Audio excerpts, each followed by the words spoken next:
జిల్లా హెడ్ క్వార్టర్లలో పట్టణాలలో ఆటోలు కార్లు నడుపుతున్నటువంటి ఒక వాళ్ళకు సంబంధించినటువంటి అంశం sir manifesto Congress party manifesto రాసిన దాంట్లో అత్యంత కీలక భూమిక పోషించినటువంటి గౌరవ మంత్రివర్యులు శ్రీధర్ బాబు గారు ఆ తర్వాత ఇంకా కొంతమంది ఇక్కడే ఉన్నారు సార్. వారి దృష్టికి కొన్ని విషయాలు తీసుకురావాలనుకుంటున్నాను సార్. ఇప్పుడు తెలంగాణ రాష్ట్రంలో ఉన్నటువంటి ప్రయాణికులను ఆర్టీసీ ప్రైవేట్ ఆపరేటర్లు కాకుండా ఓలా ఊబర్ లాంటి సంస్థలు కూడా దీంట్లో ఉన్నాయి సార్. ర్యాపిడో లాంటిది కూడా ఉంది. ఇప్పుడు మనం ప్రభుత్వం లక్ష్యం వచ్చేసి మహిళలకు ఉచితంగా రవాణా అందించడం అనేది ప్రభుత్వ లక్ష్యం సార్. దానికి ప్రభుత్వానికి ధన్యవాదాలు సార్. ఒక ఉచిత రవాణా కార్యక్రమాన్ని మహిళలకు పెట్టింది. సో ఈ సందర్భంలో కొద్దిగా ఆటో వాళ్ళకి కానీ లేకపోతే ఈ క్యాబులు నడుపుకునేటువంటి వాళ్ళకి కానీ కొంత వ్యాపారం తగ్గింది, కొంత వాళ్ళ దాంట్లో ఎక్కే వాళ్ళు కూడా తగ్గినారు. సో కొంత ఉపాధి కోల్పోతూ ఉన్నటువంటి ఆలోచన వాళ్ళు ఉంది సార్. అయితే దీనికి పరిష్కారంగా మనం గతంలో మేనిఫెస్టోలో అనుకున్నట్టుగా ఈ ఓలా యాప్ ఊబర్ యాప్ ఈ రాష్ట్ర ప్రభుత్వం ఒకటి ఎందుకు తయారు చేయలేదు? ఈ రాష్ట్ర ప్రభుత్వమే ఇప్పుడు ఆ ఓలా యాప్ కానీ ర్యాపిడో కానీ ఇంకోటి ఎక్కితే 100 రూపాయలు అయిందనుకో 30 రూపాయలు వాడే తీసుకుంటా ఉన్నాడు. 70 రూపాయలలో వీడు పెట్రోల్ వెళ్ళాలి, కూలి వెళ్ళాలి, అన్నీ వెళ్ళాలి. కానీ ఆ పరిస్థితి లేదు.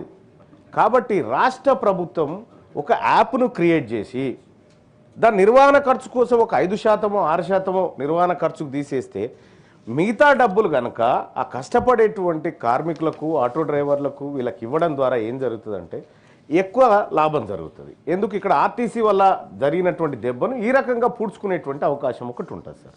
సో అది కాకుండా రాష్ట్ర ప్రభుత్వం ఇంకొక అడుగు కూడా ముందుకేయచ్చు.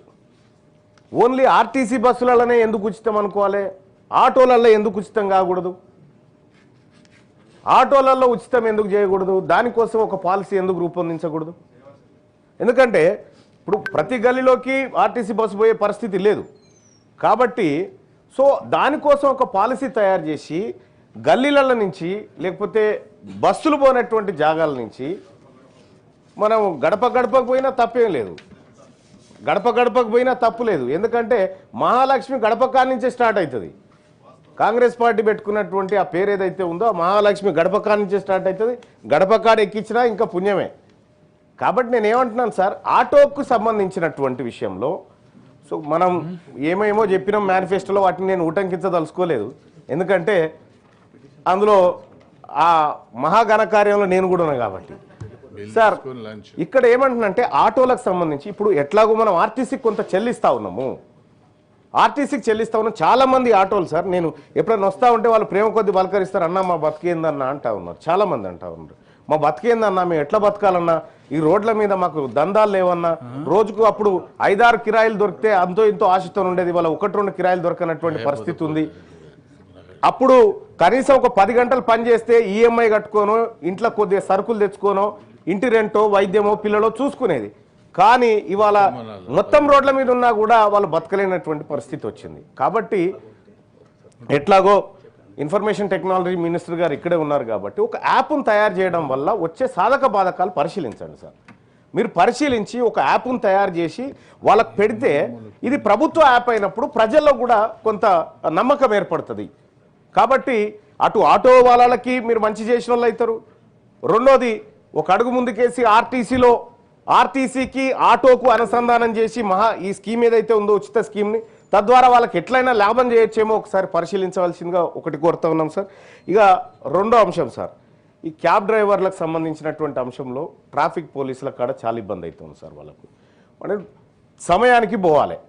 సమయానికి పోవాలనేటువంటి టార్గెట్లు ఉంటాయి. చాలామంది ఐటీ పరిశ్రమ ఉద్యోగులను కూడా తీసుకుపోతూ ఉంటారు. ఆడ లేట్ అయిపోతేనేమో ఆడ పంచాయతీ ఇక్కడ నేను సమయానికి తీసుకుపోవాలి. ఇటీవల కాలంలో ట్రాఫిక్ ఎక్కువైపోయింది.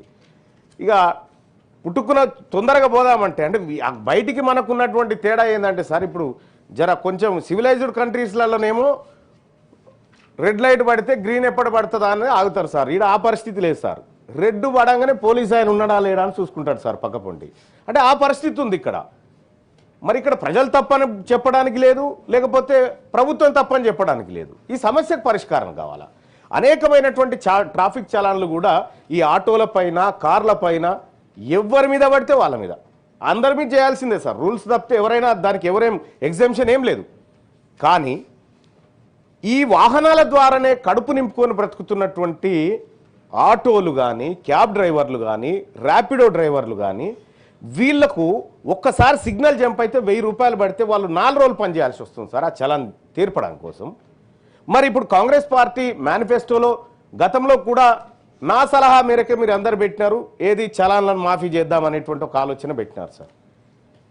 ఒక కట్ ఆఫ్ డేట్ పెట్టి పాత చలాన్లు మాఫీ చేసి రూల్స్ను పకడ్బందీగా ఇంప్లిమెంట్ చేస్తామనేటువంటి ఒక విధానం ఏమైనా తీసుకొస్తే ఈ కాడి నుంచి కొంత జాగ్రత్తగా ఉండేటువంటి అవకాశం ఉంటుంది సార్. లేకపోతే ఏం జరుగుతుందంటే సార్, చలాన్లు అట్లనే పెండింగ్ ఉంటాయి. ఇక ఆయన ఏ మనిషి అన్నా రాని రోడ్డు మీద ఆయన బండి ఆపుతాడు, ఇవి కట్టేదాకా నీకు పోయేది లేదని చెప్తా ఉంటాడు. కాబట్టి ఇప్పుడు అందరికి కూడా మంచిది సార్, మీరు జిహెచ్ఎంసీ ప్రజలు, పట్టణ ప్రాంతాల ప్రజల ప్రేమ చూరగొన్న పార్టీగా మీరు మారాలంటే చలాన్లు మాఫీ చేయండి సార్. ఈ వాహనాల మీద ఉన్నటువంటి చలాన్లు మాఫీ చేయండి. మాఫీ చేయడం ద్వారా మీకే మంచి పేరు వస్తుంది సార్, ప్రభుత్వానికి కూడా. ఎందుకంటే హామీ నిలబెట్టుకున్నటువంటి చాలా తక్కువ నిలబెట్టుకుంటాం, అయినా పర్వాలేదు ఏదో ఒకటి నిలబెట్టుకున్న పేరన్నా మనకు ఉంటుంది కదా అని చెప్పి తమకు రిక్వెస్ట్ చేస్తూ ఉన్నారు సార్. ఇక అలాగే క్యాబ్ డ్రైవర్ల పైన, ఆటో డ్రైవర్ల పైన పోలీస్ దాడులు జరుగుతూ ఉన్నాయి సార్ అక్కడక్కడ. సో వాళ్ళు పోలీసు వాళ్ళ కంటే ఎక్కువ సమయం పాటు రోడ్ల మీద బతుకుతున్నటువంటి వాళ్ళు సార్. వాళ్ళు ఫ్రస్ట్రేషన్లో ఉంటారు. అందరు కస్టమర్లు ఒకేలాగా ఎక్కరు పై కార్లోకి కానీ ఆటోలకు కానీ. ఒక ఆయన ఎక్కుతా ఉంటాడు, చీకటి అయితే ఒక ఆయన ఇంత మద్యం దాగి ఎక్కుతా ఉంటాడు, అరుస్తూ ఉంటాడు, నేను ఇయ్య అంటాడు, కొడుతూ ఉంటాడు, బెదిరి, ఇట్లా రకరకాలైనటువంటి సమస్యలు ఉన్నాయి. సో వాళ్ళ భద్రత విషయంలో కూడా ప్రభుత్వం కొంత చొరవ తీసుకోవాల్సినటువంటి అవసరం ఉంది. ఇలా లక్షలాది మంది ఆటో డ్రైవర్లు కానీ, క్యాబ్ డ్రైవర్లు కానీ తెలంగాణ రాష్ట్రం, మరీ ముఖ్యంగా ఇప్పుడు మనం జిహెచ్ఎంసీని ఎట్లాగో విస్తరించాలనుకుంటున్నాం, 1,34,00,000 మందికి సంబంధించినటువంటి వ్యవస్థను తయారు చేస్తాం. ఇంతమందికి మన దగ్గర ఉన్న ఆర్టీసీ సరిపోదు సార్, ఖచ్చితంగా వీళ్ళు ఉండాల్సిందే దాంట్లో. కాబట్టి మీరు గిగ్ వర్కర్ల విషయంలో ఏదైతే విధానాన్ని తీసుకోవాలనుకుంటా ఉన్నారో తీసుకొచ్చిరు, కానీ ఈ ఆటో డ్రైవర్ల విషయంలో, క్యాబ్ డ్రైవర్ల విషయంలో, ఈ యాప్ విషయంలో కానీ రాష్ట్ర ప్రభుత్వం చొరవ తీసుకోవాలి sir.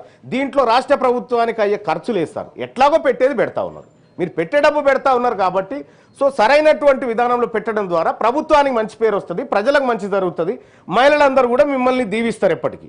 Thank you sir. Okay అమ్మా.